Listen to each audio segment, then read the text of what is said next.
This is CHSR 97.9 FM here in Fredericton, New Brunswick, Canada. This is Python's Paradise, your film and music show, and this is your host, Greg Gilbert, aka the Python Hyena. And folks, you know, it's kind of like a domino effect. I've had that many times here on the show since I started it back in 2015, the podcast version of it, I should say. And, you know, I've had Genevieve Rossi on here twice, and after the first interview with her, it led to James Balsamo. And what a small world. James Balsamo has not only recruited me for, as of right now, 3 movies, but the guest I have on the phone right now, he's had on as well. But this is a little bit interesting. Who'd have thought that James Balsamo had 2 people from New Brunswick in his movies? I have the wonderfully talented Shawn Doucette out of Moncton here on the phone with me tonight. How do you do, Shawn? Not bad, man. Yes. Good to be here. Yes. Well, what a small world, huh? It wasn't until it is, eh? Like you messaged me there on, sent that message on that thread on Facebook. I'm from New Brunswick. I'm like, really? James got 2 of us? Yeah. Yeah, I talked to James about that, actually. I asked him who you were, and he told me that he had done an interview with you, and I thought, no, geez, man, like, I said, he's in the same, pretty much, province as I am. Mm-hmm. And he was pretty, he was pretty excited about it, too, yeah. Yeah, James is an interesting guy, like, he's got a lot of enthusiasm. I just remember I had him on, and it was in I think it was September 2017. I had him on. In fact, it's up on my YouTube channel right now, and I had a great interview with him. I just noticed that Genevieve Rossi was in a lot of his movies, and that's where I got the curiosity to have him on. You know, yeah. And so I knew nothing about him. And so after I interviewed, I remember at the time I was working nights, and it was like 4 o'clock in the morning, and I'm sitting down to have my lunch, and I check, there's a message, an email, or not an email, a message on Messenger on Facebook, and it's James Balsamo, which I didn't think anything of it until he asked if I would film my own death scene for Cool as Hell 2, and I just sat there and stared at that message like I've seen the people he's had in his movies, you know, and I'm kind of like, why me? So yeah, no, he definitely gets a lot of high-end actors, you know, like so you know, probably more A-listers back in the day. Like I find he goes and recruits you know, people that were you know, really famous back in the 70s and 80s. Like I guess he had I think it was Butch Cassidy or something, one of his films, played Herman Munster. Or not Herman Munster, but the little kid there. I know he had Herschel Gordon Lewis. I don't think that's who you're talking about, though, but... No. But anyways, he was one of them, and yeah, it's, I thought, yeah, you know, I've always had, like... when I was a kid, I thought, you know, wouldn't it be cool if I could have been in the Goonies or, you know, any of those old 80s and 70s shows? And I thought, you know what, that's too late now. But you know what?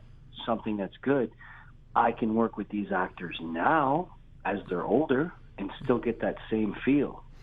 With James, he hires, you know, he cast people that I've watched, you know, on TV as a kid. You know, half the people he, you know, you get that. It's like Cool as Hell 2. He's got Michael Berryman in there. Mm-hmm. I was a big fan of him, you know. Weird Science and The Hills Have Eyes, of course. Yep. You know, and I never ever thought, you know, I'd actually get to play on the same, you know, sets as them, which is, you know, just great. Well, I didn't play on. I didn't actually leave Fredericton to shoot my scenes. I don't have a passport. Which is a good opportunity as well. Yeah. Yeah. Well, when I get told my scenes are going to be watched by Eric Roberts and It Wants Blood, I'm kind of like, okay, I'm in, you know. Oh, for sure, yeah. You know, like my scenes in the 3 movies I do, they're all the same. It's so lazy. It's just me sitting at my brother's computer desk with coffee, spouting some rant gibberish, you know, and all in humorous context of what he wants. And I said to James, I said, "Does this bother you? Like, is it bad?" And James loves it, so I'm like, "Okay." Yeah, he seems to like, he's like most of his movies are in the wacky, horror comedy. Like people like different. That's the main thing I find. Like somebody that's afraid to put out a film. Oh, you know what? It will go nowhere. You know. Hey man, the world works backwards. That person puts that, like the Blair Witch Project that was done on a $55,000 budget. It made millions. Yep. And it was in theaters all over the place. So you never know what can happen. I'm also looking at too, if I keep doing these performance in James Balsamo movies, doing it the same way, it kind of looks like and I said this to him, it kind of looks like a nice sight joke people will like in all your movies. Yeah, I get what you're saying. Yeah. Yeah. They'd be like, "Who's that character? I like him. He's in the same films. He's doing the same scene, but it's great." Like, you know. But I mean, here's one thing. We'll come back to James momentarily because I mean, obviously you're a New Brunswick actor. I'm not an actor, you know. I'm able to do the James Balsamo film because under a minute, I can't. I don't have as much chance of screwing that up, you know. Right. You know, like if it was a serious part, like I'd be like, yeah, you might not want to get me, you know. Something like this, and the attitude and the humor, like in his movies, like I always looked at James as kind of the Tommy Wiseau, only he's Tommy Wiseau of horror, except he's in on the joke, you know. Right. Yeah, he likes to play the lead in all of his films. Yeah. And I mean, he'll probably be the first to admit, you know, he's not Paul Newman, you know, but he doesn't matter. He's having fun. And that's kind of the thing, you know, have fun. Right. And he's not afraid to go the step, you know. I find like that's why a lot of people like his stuff, and you know, it's like I said, it's different. People like different, you know. He could put out a movie, you know, a little indie horror, you know, nothing with a high budget, but you know what? It'll make it. People will like it more than like, you know, a $200 million movie. Yeah. It all depends, you know. Yeah. Well, you know, being here, like I've lived in New Brunswick. I'm going to be 47 in a couple months, or less than a couple months, but it wasn't until I was 45 I even left New Brunswick, and it was when Lisa Langlois, a Canadian actress I've had on my show twice, she invited me to be her assistant at Horrorama, and that drastically changed a lot of things for me because I've always gotten homesick leaving Fredericton, and then I got to Toronto and I didn't even want to come home.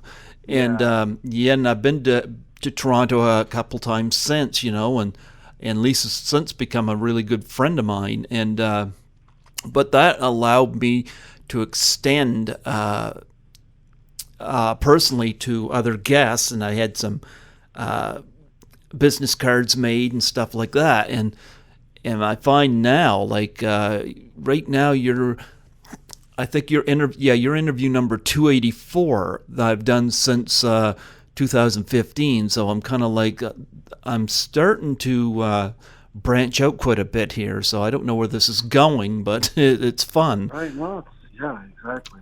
But I've always loved promoting New Brunswick, and I would always ask a lot of my guests if they know where New Brunswick is, New Brunswick, Canada. Some do, some don't. I'm always amazed at the ones that do. But I love the old tax shelter era, you know, the movies that were used to be made here. Movies like Black Christmas, Class of 1984, Meatballs, Prom Night, Curtains, Porky's. And, you know, it's like we don't have that anymore because... well, I don't know whether the government or whatnot decided to abolish that. And what annoys me is that New Brunswick seems to be so ass backwards when it comes to stuff like this. It's like we get movies like Deadpool shot up here, but yet it's an American film. It's like, look, if you go shoot it up here, call it Canadian film, but they don't want to do that, of course. Right.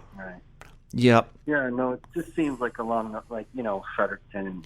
It's a bunch of short films, right? Yep.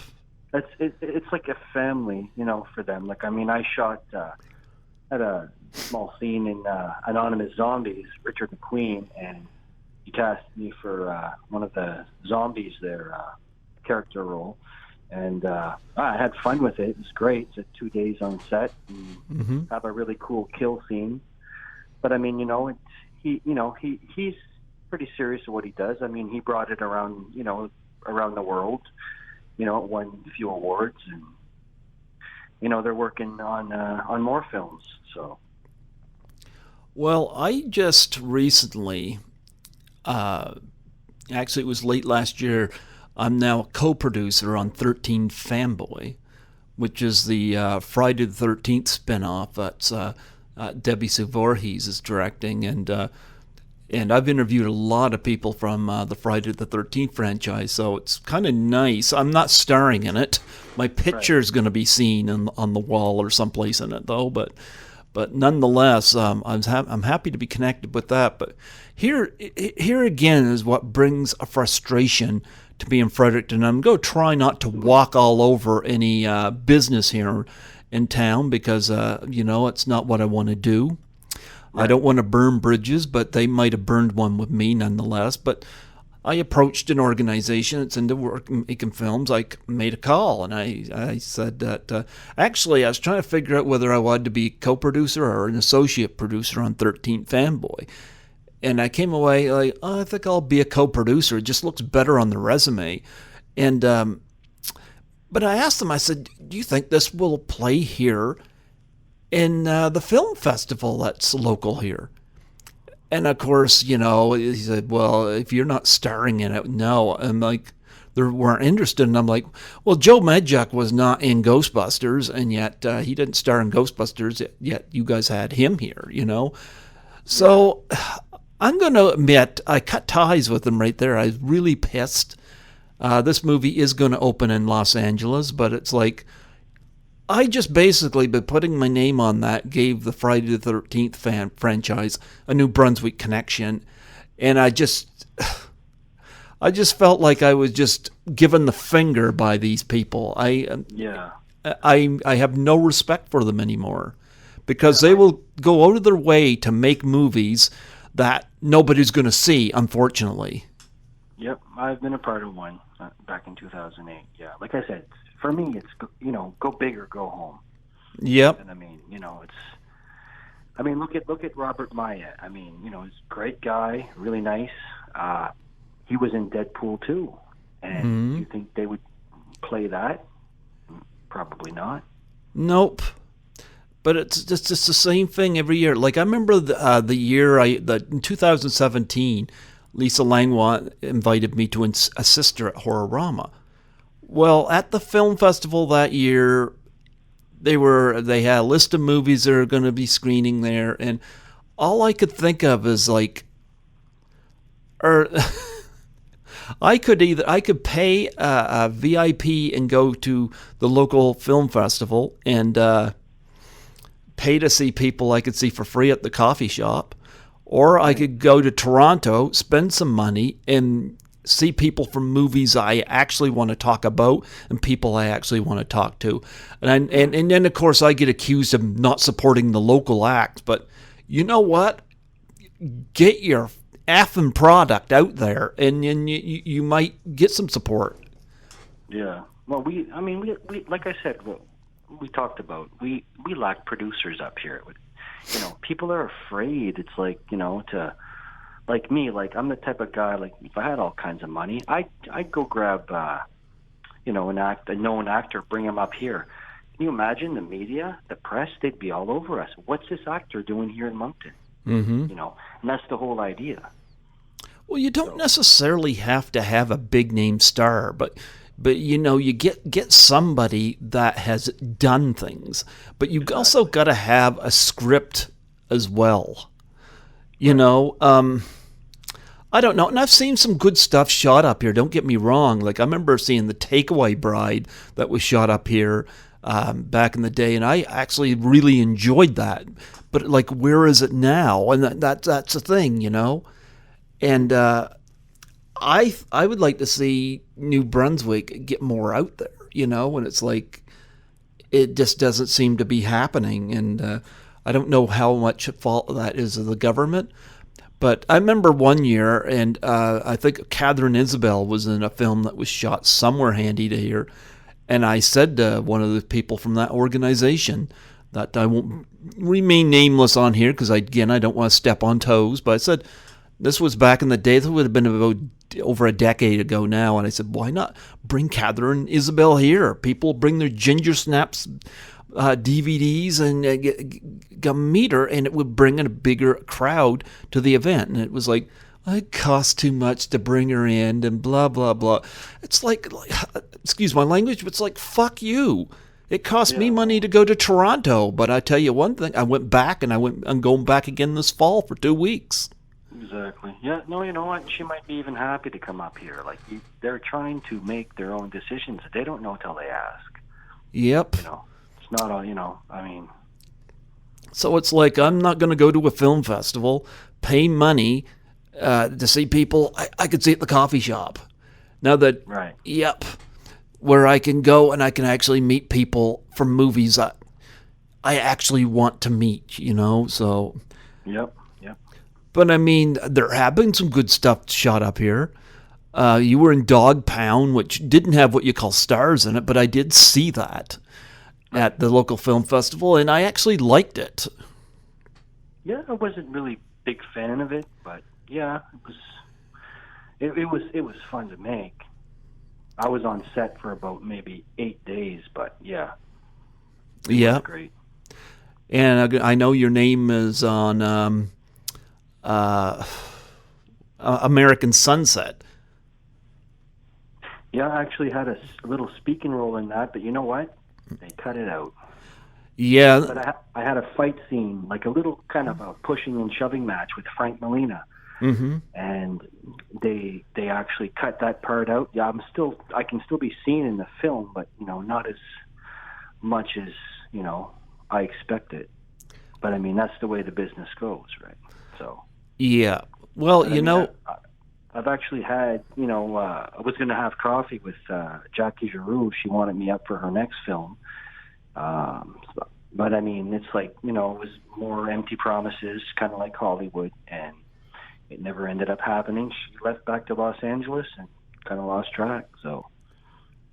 Yeah, Jackie Giroux, nice woman, but I saw Plaster Rock, and I got to say, it was pretty shitty. Yeah, that's a lot of people say that. And I was up for that one too. Well, I knew Jessica Holt, who was in it,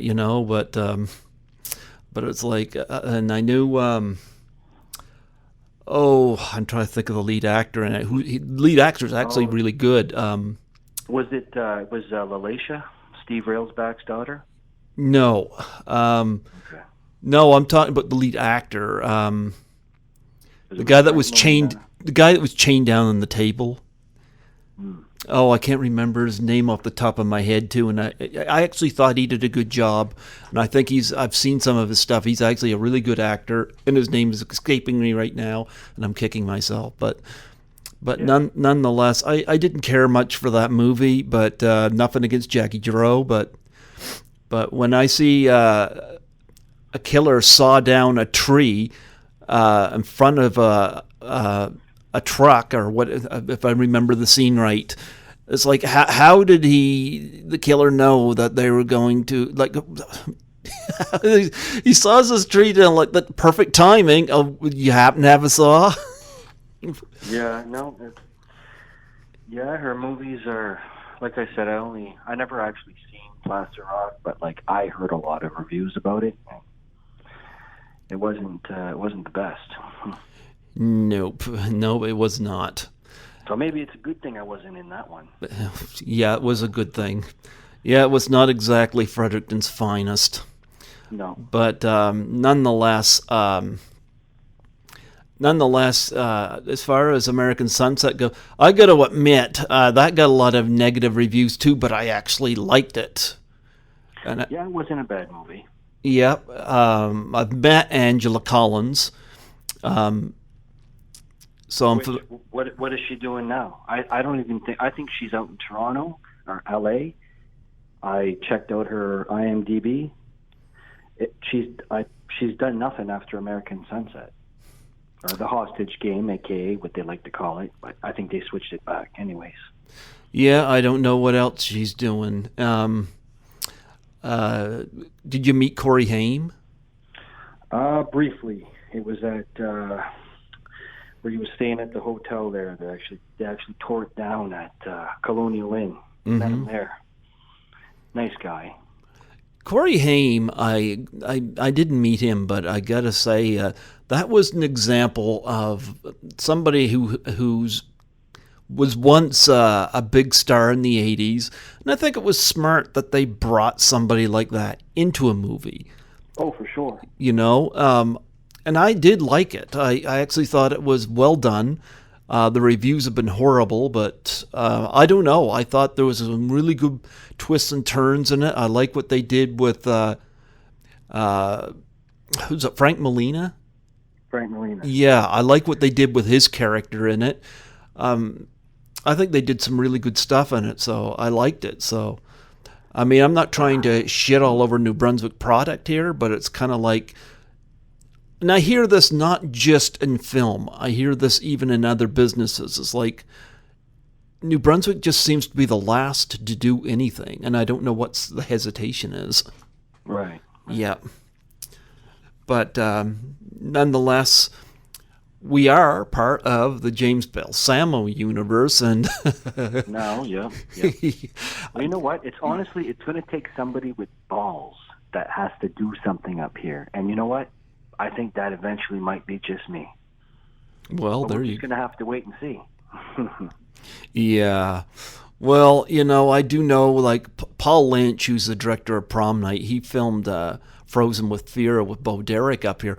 But I don't know what happened to that movie. And Bo Derek was bigger name than Corey Haim, you know. So I don't get what happens to some of these movies, you know. But yeah, I mean, when I first started out, you know, I was casted for the Jesse Stone film starring Tom Selleck. Okay. And seems like it was easier to get casted then. Like, I got the call, you know, and I got put on the call sheet and, you know, went in, did my scenes. Don't think they were ever shown, but then I talked to a friend one time, said, I seen the film. I seen you in it. I seen you punching a bag. I seen Selleck coming up to you and asking you questions. And I'm thinking, I did not even see that. But, I mean, whatever. I'm not going to argue with him. Well, James Balsamo was one of these guys. I guess he was just at Monster Palooza, and he goes and he asks these people to be in his cameo in his movies. I think that's really cool that he's able to do this. I mean, I've watched Cool as Hell just to get a little background on Cool as Hell 2. It's weird because this is how marketing works. Tom Savini's name's all over the disc, and it's like he's only in it for 10 seconds. Right. So when he asked me to do Cool as Hell 2, it's like I looked at it. It's like I met Linnea Quigley at Horrorama last year, and I'm right now in the midst of hopefully getting her on here very, very soon on the show. She did agree to come on my show. It's just her manager said she's been busy lately, but they're planning on getting her on here. She's a lot of fun, and I just sat there thinking, you want me, who's pretty much nobody, to be in your movie that's got Linnea Quigley, Bumblefoot from Guns N' Roses, somebody from Pantera, and Debbie Rochon. Like, who am I? Right. It's great. I mean, you know what? It'll give you a name. I mean, you know, you can't argue with that. That's opportunity. Yeah, I've got an IMDb page right now that James actually made for me. He's got me down as Python Gilbert Greg, which it should just say Greg Python Gilbert, but, whatever. Oh, yeah. They can always correct that. Yeah. I've been trying to correct it. I don't know how. Yeah, it's complicated to go in IMDb and all the features. They change it all the time. At one point in time, back in 2008, I was a pro. I could put someone's name up there and everything, but like I said, I'd have to play with it. But anyway, when I remember I called him, it was like 4 a.m. here, so it would have been 12 where he was, and I asked him, I said, what's the context of my death scene? And he's like, just shoot a death scene. I'm like, I can't just shoot a death scene. What do you mean? So he said he wanted to have a scene where he goes, it reminded me of how my cousin died, and it just shows my scene. So I watched the teaser trailer, and I actually got an idea for my death scene by watching Linnea Quigley's Badger Spray song scene, and I have no idea what the Badger Spray thing is, but I know Linnea, when I talk to her, she's going to get a kick out of this, because that's I spun my death scene just from watching her little teaser scene. So, right. Yep. So I got my brother to shoot it on my phone. I'm just sitting there like, okay, I'll do this. Yeah. Yeah, I sent it to him, and James liked it. You're in this film, so do you just do it on your phone, or do you go out to L.A. where he is? How's the process for you with this? Talk about your character in Cool as Hell 2.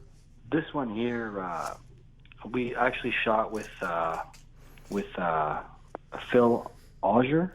Paul Anjay. I believe, yeah. He had all the gear, the camera equipment, so we pretty much shot that professionally. Paul's a great guy, huh? Oh, yeah, for sure. I've known Paul for a while. I met him through my friend Colin, and I think Paul's a great guy. Very good head on his shoulders, so you had a good person backing you up there. Yep, he knows. Yeah, him and his other guy, they ran the camera. It was great. We did it, sleek and slick, and it was perfect. It was completely meant to be. Another great filmmaker up here I got to give a plug to too is Pierre Huard. I think Pierre's another terrific filmmaker. I'd like to see him really get out there, because I've seen what he can do with that short film Blood. I think it was Bloodbath that he did. It was just terrific, very professionally done. He's a guy of a lot of talent as well. Yeah. He was also in Anonymous Zombie as well. Pierre's a great guy. He's very encouraging, and I see him from time to time, and I think that guy has got a lot of talent. Yeah, definitely. Yeah. Yeah, James actually, he put me on the back cover of Cool as Hell 2, so I'll be shown on the back of the DVD. It's basically got me a picture. I'm in the convertible with the chainsaw in my hand, the cigar in my mouth, the dark sunglasses, which was part of the scene that I did. Looks really good on the back. Has he sent the DVD? Because I don't have mine yet, and I ordered one from him. Okay, I think it comes out in the summertime. That's what he keeps telling me. Yeah, it's in the distributor's hand right now. So. Okay. Yeah, that sometimes takes time, but I definitely do for the summertime for sure. He just gave a rough, estimate. Yeah, but yeah, I can actually send you a photo of the DVD cover, and also too, you're on my fan page, so I can maybe tag your name. You can see the back of the DVD, what it looks like with the pictures on it. Yeah, I like it. It's called Cool as Hell 2. The Quest for God's Bong. Being a Christian, I'm not sure what I think about that, but nonetheless. Like a Cheech and Chong type movie, eh? Oh, yeah. I like I said, I watched Cool as Hell. I'm like, I'm in a movie with Linnea Quigley, Debbie Rochon, Michael Berryman, and Boogar.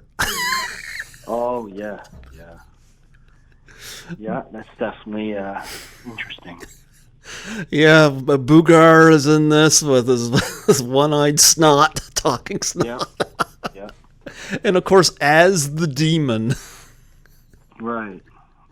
Yeah, I told James you should do your own X-Men, Boogar, as the demon, the Lich. Stick them all together. Right, right. Yeah, it would actually be nice if it could show like Cool as Hell too. I mean, we have the names, they could show that in a theater up here. Yeah, but they're not going to do it. No, definitely not. Nope. I'm right now. I'm so frustrated with the movie scene now. Like I'm gonna go this week and go watch Booksmart. Why? Because I'm not interested in Aladdin. Booksmart looks like something I would enjoy. Right. But I remember a few years ago, I went and I saw the Richard Linklater movie, Everybody Wants Some. I saw that 9 times in the theater. And you'd never believe the people working at the theater that were like, you're seeing this again? They would never question me if it was Teenage Mutant Ninja Turtles. Right. And, I don't know. It's like I prefer to see something that's interesting, Yeah, interesting to you. Like Booksmart looks like something I'm intrigued with. I'm looking forward to going to see it. But a lot of these big blockbuster movies, I just can't get myself psyched up for them. Yeah, so I still haven't seen Avengers yet, so I haven't seen one actually. Yeah. Well, cool as hell too. Like I said, we won't get it at our theaters, which is unfortunate because I remember asking James, where's this going to play? And he said, Walmart and Best Buy. And he can laugh that off, but there's something kind of sad about that too. Mm. Yep. That seems to be where it's going, but I do know 13 Fanboy is going to premiere in L.A., so if they don't want to play it here in Fredericton, well, you know what? I think more people's going to see it in L.A., so. Oh, for sure, definitely. Yep. But cool as hell, too. You shot that right here, that you're seeing? Yeah. Yep. You see, you're ambitious. You get right out there and you do your scene. I'm pretty lazy. I'm like, but when you see it, you'll swear it was shot in L.A., but with snow. Oh, you shot it in the winter? I shot it in the winter, yep. So do you have any gore effects in yours? Because you say you have your death scene in it or a death scene in it. Yeah, no, we kind of cut that part out. Like, you kind of have to, like, the audience, when they see it, they're going to know how the kill scene was shot. Okay. So we basically kind of hid the fact, like I said, like I had the belt around my my waist. So while I was in the car, I was thrusting my pelvic, right? Mm-hmm. Kind of like, and you could see the knife. So when I went, and I killed the other actor, mm-hmm. when I grabbed him by his head, you only see the thrusting of the pelvic from my upper body, right? So right there, his head's there, and that's what's happening right now. The knives are going in his head. What's this? There's a little bit of comedic to it as well. Well, yeah, of course it's a James Balsamo movie. Oh, yeah. Now, was this in the script, or would you just ask, just like me, to create something? Well, he told me, do what you want, make it really, cool as hell, as he said, or rad. He likes to use rad. I like that. Yeah.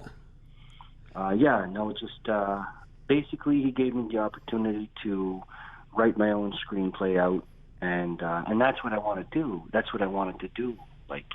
So I come up with these brainstorms and I play it in my head and say, that's what I'm going to shoot, and that's what I'm going to do.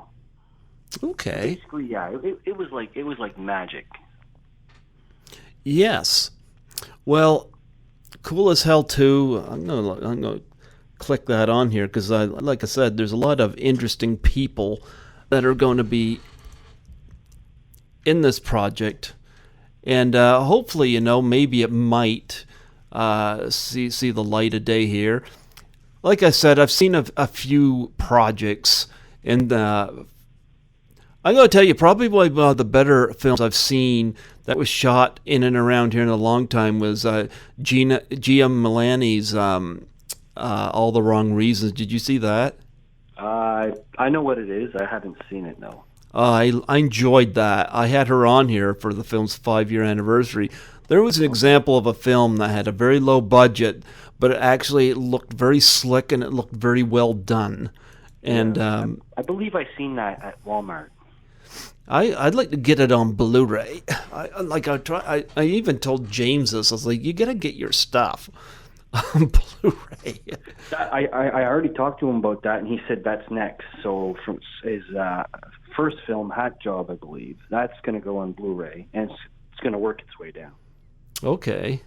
Yeah.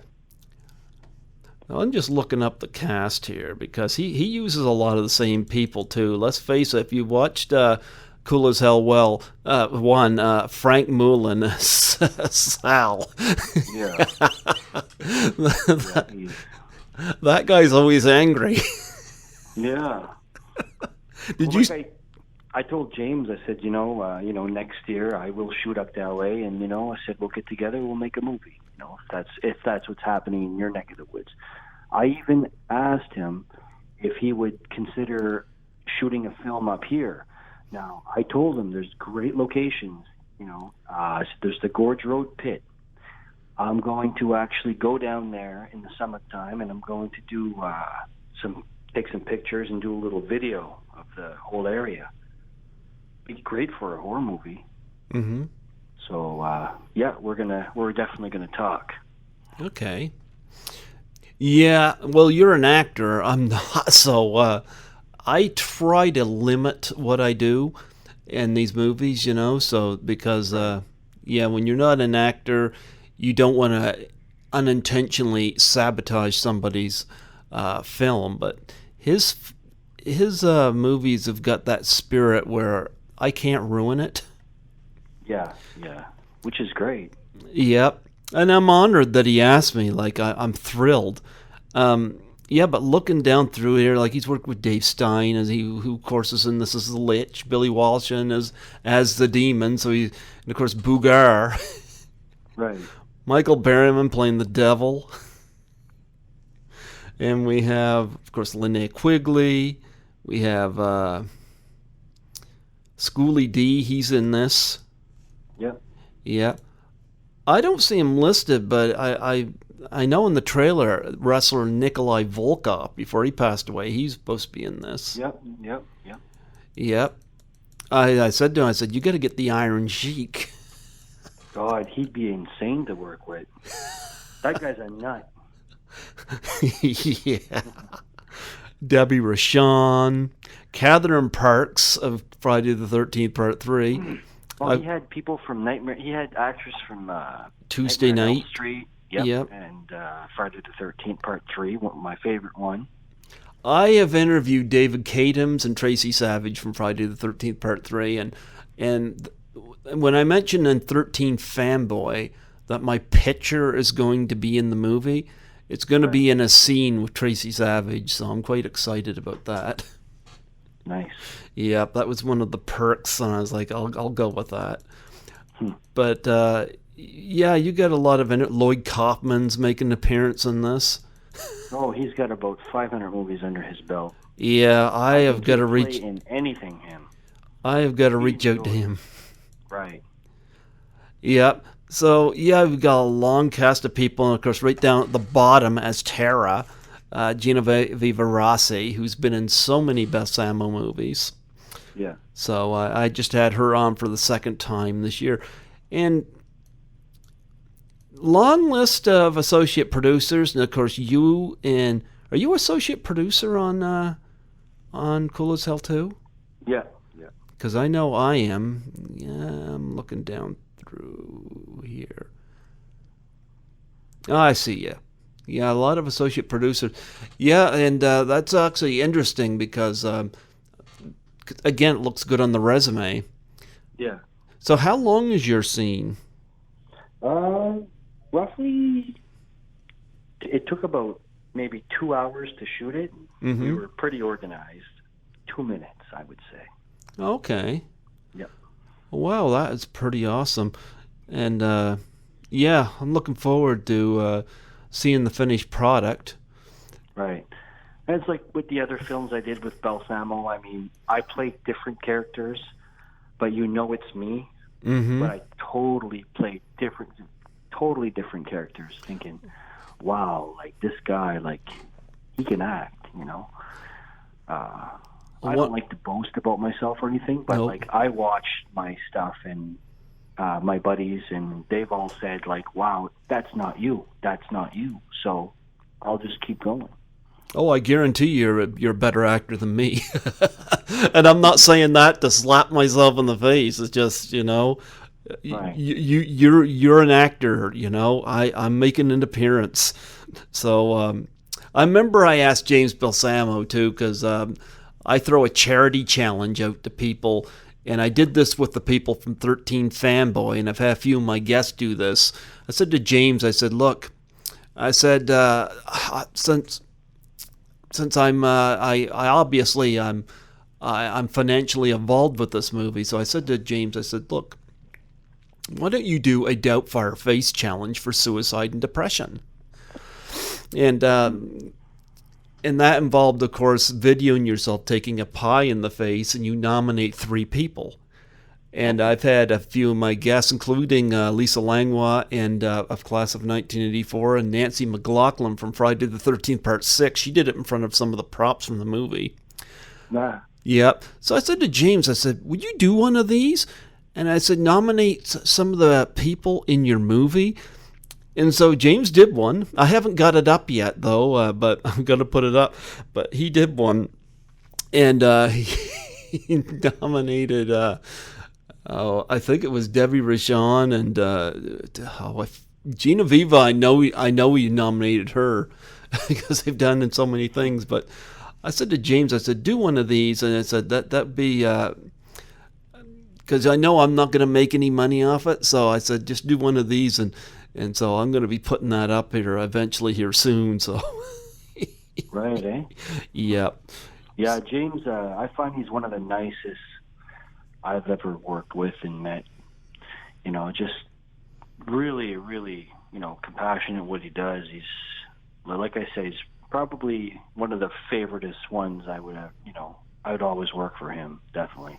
Oh, James is, yeah, I like what he does. And of course, we're going to move on to It Wants Blood.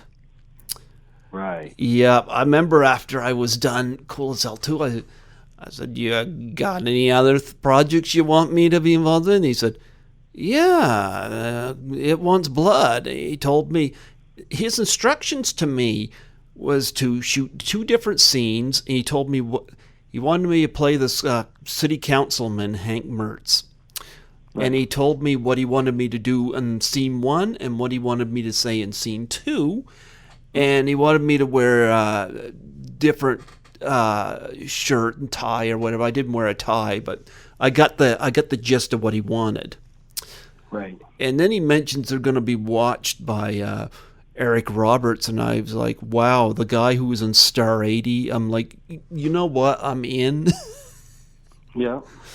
So I shot those and sent them to him, and again, it's me sitting at the computer desk with a coffee and going on about this. And I shot one at my brother's computer and one at my sister-in-law's computer. And I was like, it's about the laziest thing to do, but I mean, I said to James, I said, I hope you like these. And James like, yeah, I love it. I love the fact that he loves it, you know, because I'm not an actor, but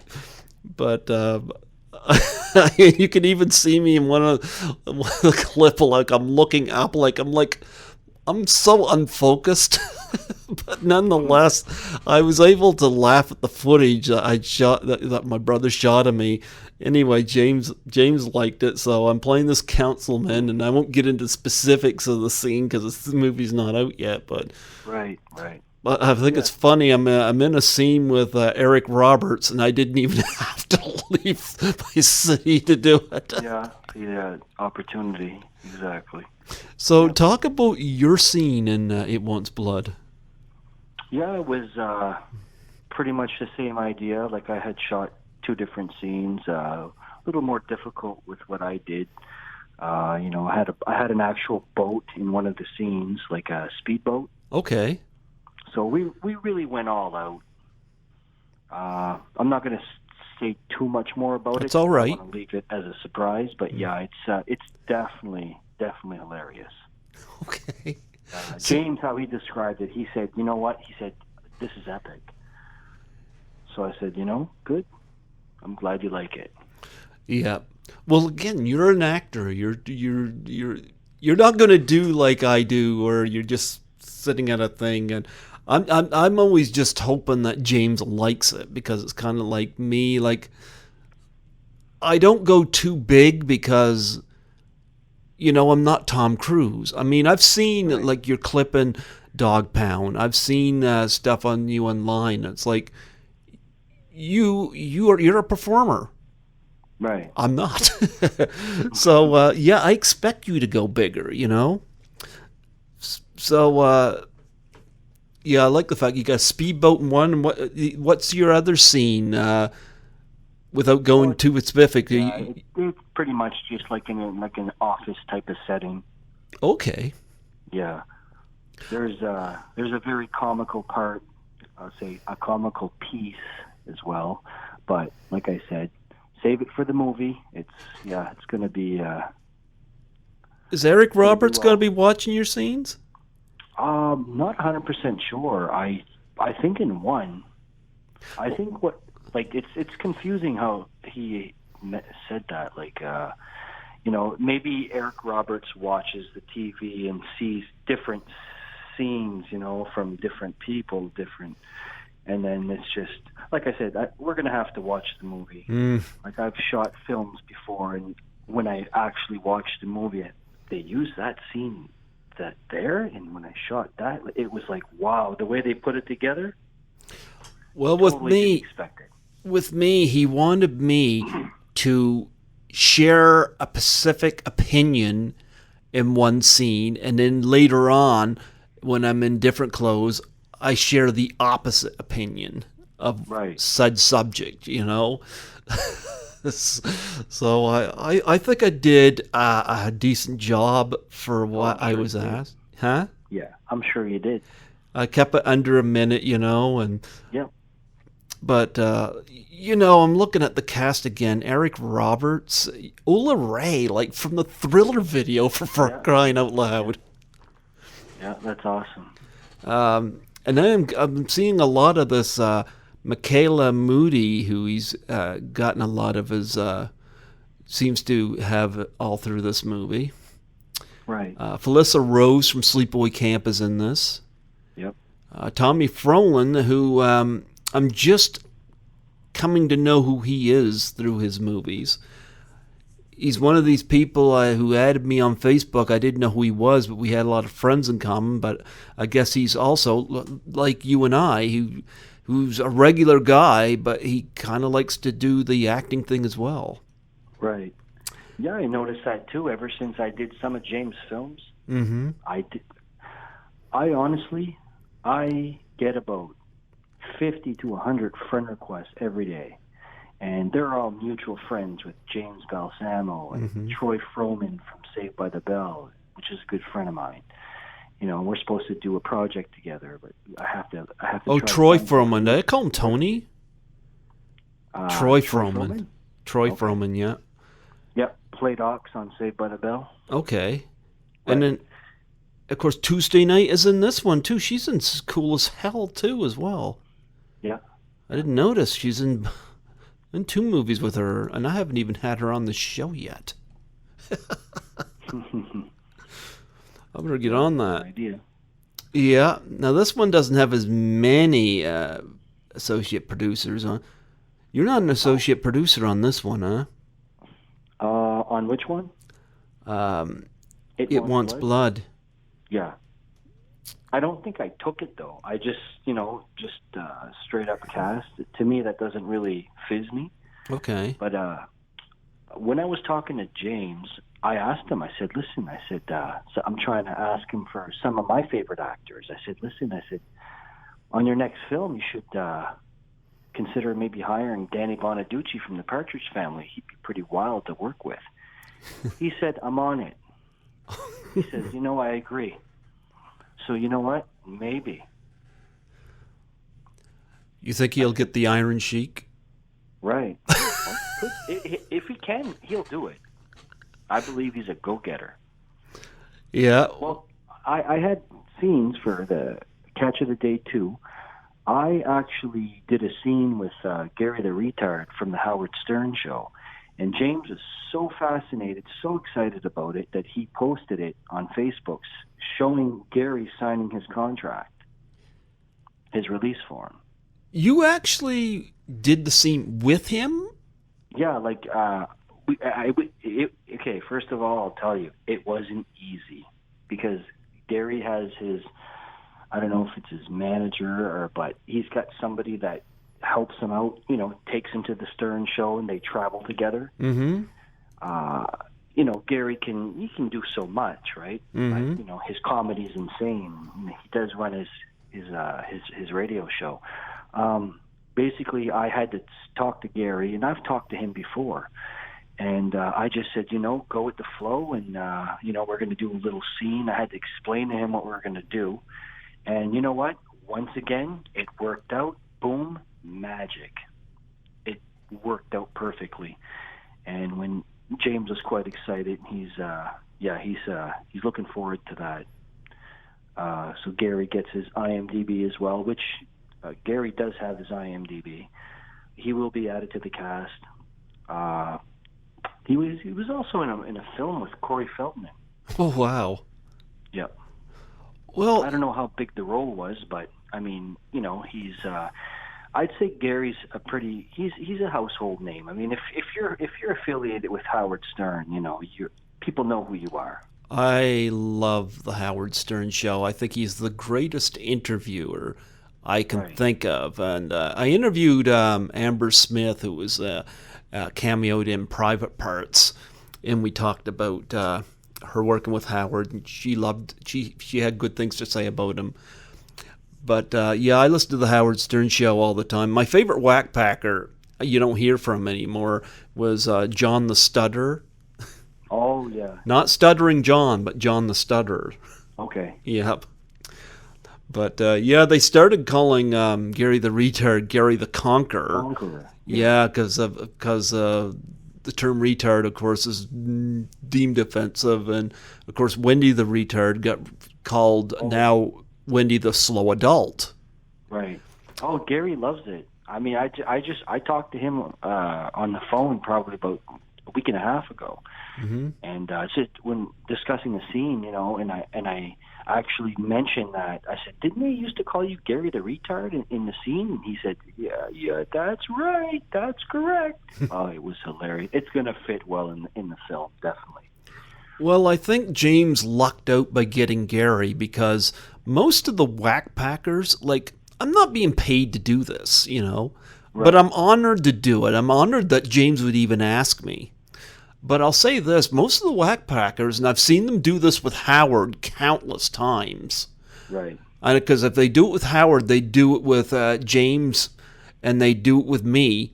The reason I don't reach out to any of the whack packers to have them come on here, because I'm under the impression they probably want paid for it. I don't get paid to do this. Right. Yeah. So. And honestly, if James wouldn't have met me, this was all my idea, and actually my girlfriend had a good part as well. She's the one that said, why don't you use Gary the Retard from the Stern Show part of your clip? And I said, you know what?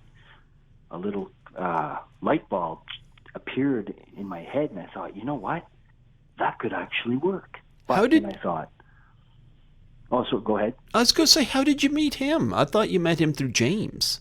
No, James knows who he is because, like I said, everybody knows Howard Stern. Yeah. Most people, anyways, and they know about the Whack Packers. And Gary was always my favorite growing up.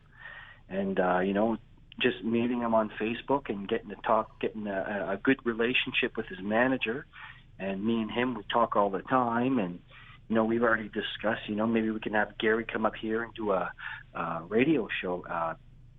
His radio show up here. And I guess they did something with the Trailer Park Boys. So now he told me that they're working on their passports. When they come up here, we're going to do something. And also the Trailer Park Boys want to get in touch with Gary as well. I don't know if they want Gary to play Bubbles' cousin or something like that, if the show's still ongoing. But, I mean, what he's telling me, it seems pretty interesting. I'd love to get somebody from the Trailer Park Boys on here. I'm trying to work on that right now. Right. Well, you could probably Bernard Robichaud. I know him quite well. Like when I used to go out partying with my buddy there, I used to call Bernie to come pick me up. Okay. Who's your favorite Trailer Park Boy? You know what? Honestly, I don't really like the show, but I would be a part of the show. Okay. But if I'd have to say my favorite, I think I like Cyrus. I like Ricky.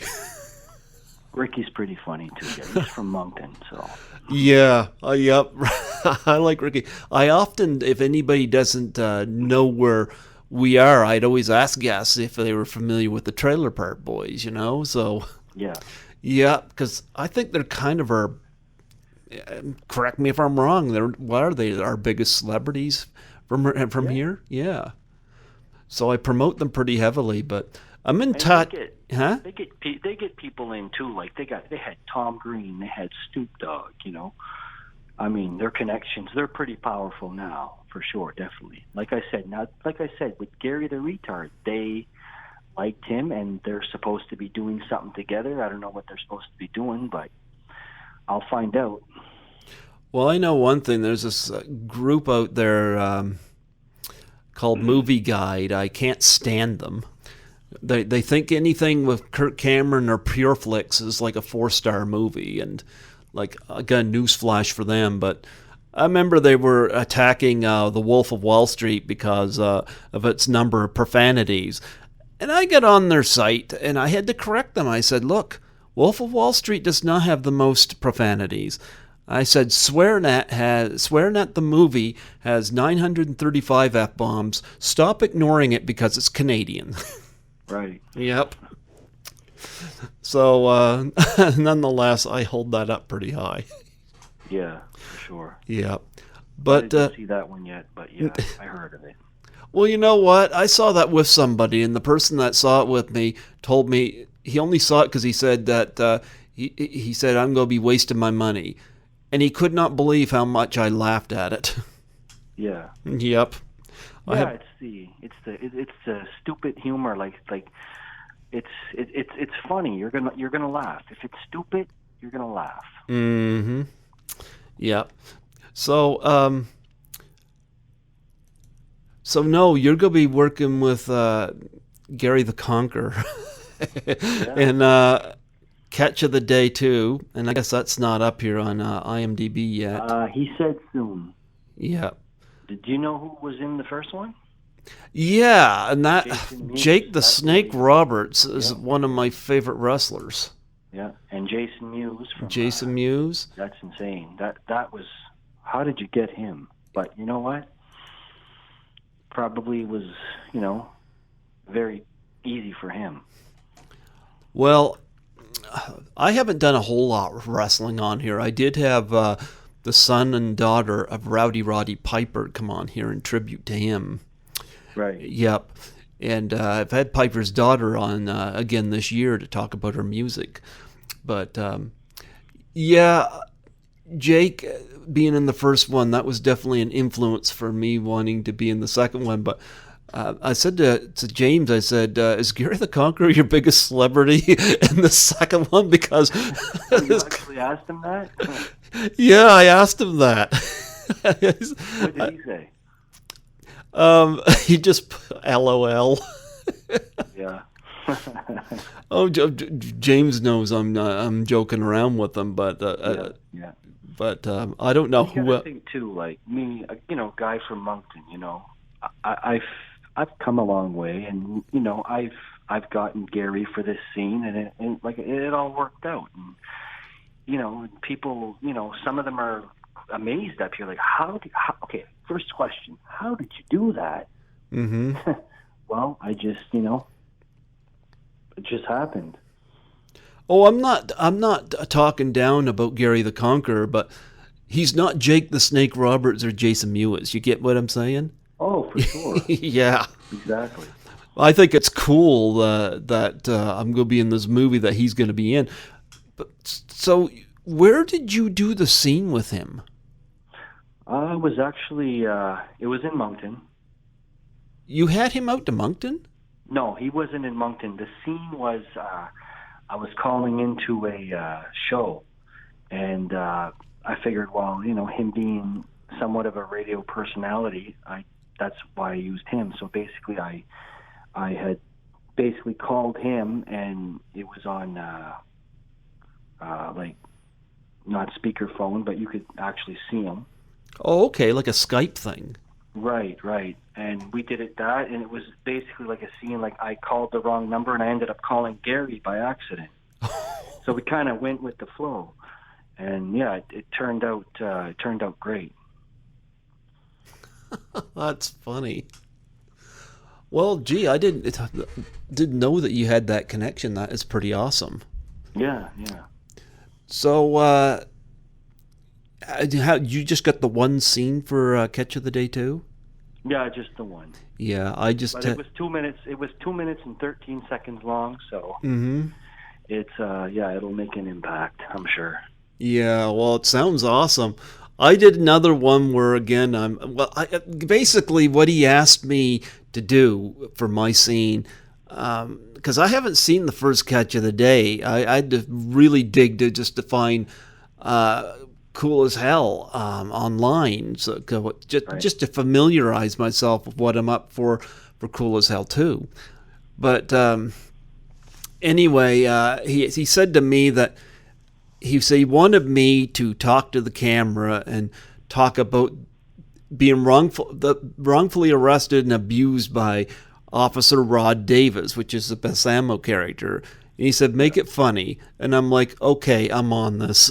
I told him what I wanted to do and what I wanted to say. And because I always throw it by him first. Yeah, same, yeah. Yeah, and he liked what I did, and he liked the scene. Right. Yep. So it was fun to do, and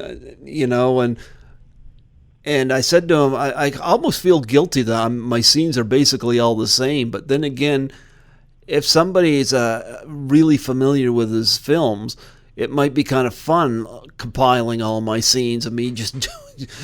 I always find if I do it with tongue-in-cheek humor, it'll work, and if I keep it small so I don't screw it up. Yeah. Yeah. Yours sound a lot more inventive, but nonetheless funny. Well, I mean, I try. But James knows. He trusts me now. Like, he knows he's coming. He's getting a surprise every time. Yeah. So, how did you come to be affiliated with James? Was it just on Facebook, or how was it? It was Facebook. My cousin, actually, I'm not 100% sure if he knows him, but I guess he reached out to one of my cousins, and my cousin told him about me. So I had messaged James, and we kind of got talking from there, and then I was asked, and kind of went from there. So it was a good opportunity. Okay. Yeah, I like the fact that he also does, I don't know how he does these things, but some of the practical stuff that he does for his movies as well. How many of his movies have you seen? Just Cool as Hell. Yeah. Well, I like that he comes out with a samurai sword with these zombies. Who wants to die again? Yeah, that was good. What were your impressions of Bougar? Yeah, I thought it was pretty cool. It's kind of like stuff I do. Like, I'm the type of guy, like, I can take a bunch of puppets and, make anybody laugh. Like, if you ever notice on Facebook, I post, a puppet show. It doesn't mean I'm under the influence of alcohol, but you'd swear that I was. But I'm sure you'll see some in the future, and they're pretty funny. I think James seen a few of them, and he knew right then and there, like, okay, this guy's got some type of crazy talent, So I think I'm gonna get him on board. Yeah. I actually asked James too. I asked him if he would put me in the. I said to him, I said, I know I'm not an actor, but I can't resist. I asked him, I said, for Catch of the Day 2, would you put me in the trailer? Right. And he said, yeah. He put me in the trailer. Nice. Really easygoing. Yeah. Great. Yeah. So, I looking at his filmography, I gotta say he definitely has a lot of ideas. He's got the kind of movies that I think a lot of people in the end, high up in the industry, would thumb their nose at. But Could. I look at his filmography and I just see a guy you look at his IMDb, he's got so many post-productions, pre-productions, filming, so many, like 10 or 12 projects going right now. He's a busy man. Well, it's not just that. The guy's imagination won't stop, Yeah, it seems, eh? Well, he's had zombies. He had vampires in Bite School. He did Catch of the Day. He did Killer Waves. He did The Lich. He's just an ongoing. And even It Wants Blood, that creature effect, actually looks pretty good. Yeah, definitely. Joe Castro, he seems like a really, really great guy too, and he's got quite a impressive resume on his hand too. Yeah. So, have you ever done the convention scenes? I know I mentioned I have, but have you done them? Not yet. I was thinking about doing one of the Moncton ones, but I never heard anything back yet. Yeah. Like I said, sometimes it's just the naiveness of some people. Like, like I've done about 4 or 5 Acadie Nouvelle. This is, a guy that scouted me out that worked for the paper, and he's been following me now for about 4 years, and I've got about 5 articles, and I'm up to do another one soon. Mm-hmm. So, yeah. Yeah, so I don't know why it takes so long for this province to catch up, because I think there's so much potential here. Yeah. Yep. Well, they have Robert Maya that goes to the one of the cons up here. Mm-hmm. I mean, but he's got a really impressive resume, and they should have some more actors. I don't, like I said, I shot them a message. I said I wouldn't mind going down. Like, check me out, check out my history, and maybe. It would get James's movies out there too. Like, I'm talking when they're all out. Yeah. Might have a better chance. Yeah. Yeah, I'd like to see James go a little beyond Walmart and Best Buy, I think. Yeah. Yeah. So hopefully there'll be a Blu-ray release. Now, I understand too you're involved in a James Balsamo movie that I don't have my name on yet. I'll have to ask James if he wants me involved. I don't know. He never reached out to me, but Hollywood Werewolf. This brings him into the werewolf territory. Yeah, he told me that I asked him what the plot summary of the film was. He told me it was like Tootsie meets Teen Wolf. So, and I enjoyed Teen Wolf. Tootsie, I know what it is.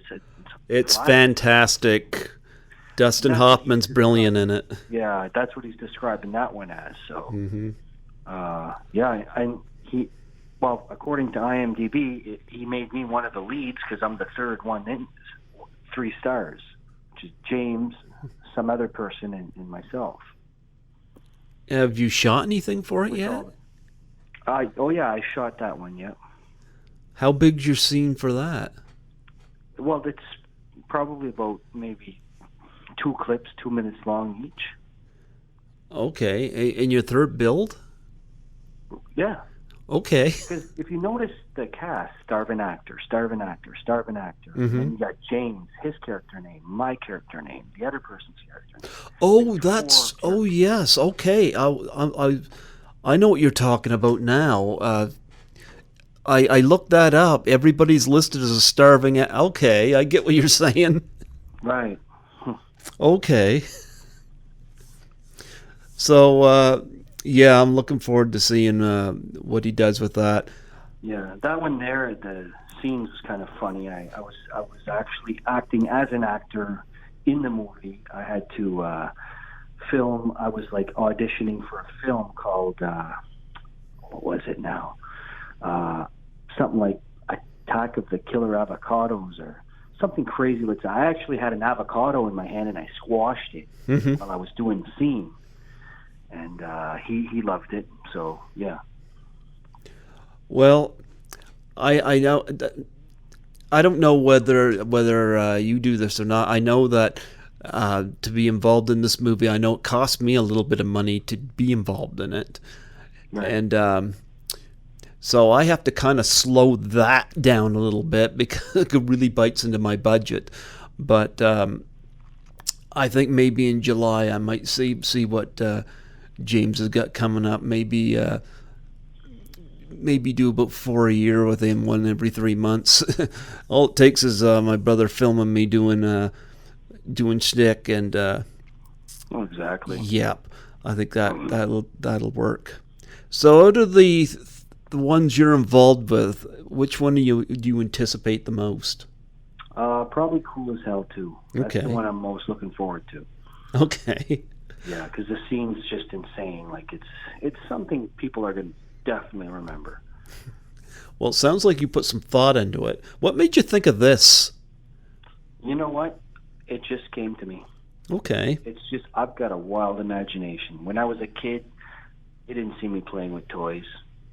I was acting all the time, always playing out a character, always playing out myself. You know, I didn't know I was an actor back then. Now I know what I was meant to do. Okay. But the breaks, like I said, getting the breaks, you know, it's starting to happen a little bit, but, you know, it's still going to take time. Okay. Did you have any influences growing up, like any actors that you wanted to be, so to speak, you know, or what that? Oh, geez, yeah. Corey Feldman in The Goonies, you know, I could script that out. I knew that whole script. I could reenact the whole movie by myself. Mm-hmm. I knew everything, word for word, and big fan of Jaws too. Like, you know, Jaws is great. Yep. Yeah, I did that Quint speech on my I saw that. fan page. Yeah, I saw that. And I noticed James liked it too. So, yeah. Yeah, I've seen Jaws screened a couple of times as well. It's I don't like what came after it, mind you, but Right. that first Jaws movie is fantastic. Oh, definitely. I must have watched that movie about 1,000,000 times. Yeah, I'll always watch it. Yes. So what's coming up in the future besides Balsamo? Actually, this was kind of the biggest one so far for me. I think I'm going to be doing a monster movie with Richard McQueen in the future. Okay. It's under development right now. It's still in script writing, so Okay. I'm pretty sure I might have a part in that one. Okay. And yeah, pretty much my project that I'm trying to lift, which I have Troy Froman involved. All right. Yeah. So that's called the Networking Club. If you go on IMDb and you read about it, I can't remember completely tell you word for word, but if you have a read, it's the plot summary. Okay. It's along those lines as like a reality show type of deal, or like reality pilot, you know, a trial type of deal. See, you know, like uncut, see what comes out. Like I said, I'm the magic man, it seems, so I'm sure, you know, whatever comes out of it will be pretty amazing. Okay. Well, you know what? I think it's pretty awesome that another person from New Brunswick has been in a James Balsamo movie. How odd is that? Yeah, I thought that quite a coincidence, and I seen your name, and I seen that you were from Fredericton, and I thought, oh my God. But then I seen the interview. I actually heard the interview you did with James Balsamo. Okay. Yeah, I tuned in. So. Okay. Well, I got a lot more on there too. I put one up every 5 days. I uploaded up, so it'll be a while for this one to go up, but nonetheless, maybe next year sometime. When we got more Balsamo credits to us, I'll have you back on, and we can. Maybe we'll have seen our our end results by then, and we can reminisce on this. Oh, for sure. Yeah. Well, do you have any charities or anything, or a web page you want to plug before we close off? No, not at the moment. I'm in the midst of moving and everything, and there's a lot of stress I'm going through right now. So. Well, you're in a movie with Bougar. Yeah, exactly. So, maybe someday he'll meet my puppets. That just sounds so wrong. Yeah, well, my baby unicorn or baby dragon, whichever one. Well, I bid you a good night, and I appreciate connecting with you, and I hope that